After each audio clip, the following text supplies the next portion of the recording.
Hello mga kaigsuonan, na ako i-share din sa Bible. Makita nato sa Ecclesiastes 12:1 nagaingon, busa hinumdumi ang imong magbubuhat samtang batan-on pa ikaw, sa dili pa mo abot ang makasubo nga mga adlaw ug katuigan nga moingon ka, dili ako malipayon sa ako kinabuhi.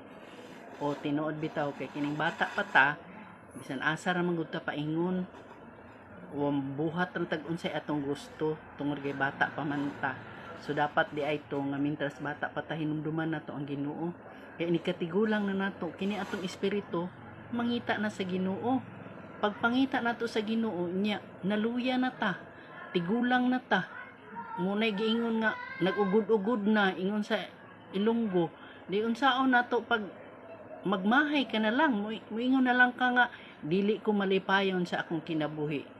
Kay nag-start man og pangita ang imong espiritu sa Ginoo sa diha nga tigulang na ka.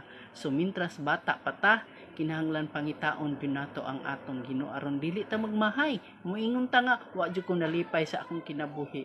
So maura to, salamat kay sa pagpaminaw, pangitaa ang Ginoo. So God bless.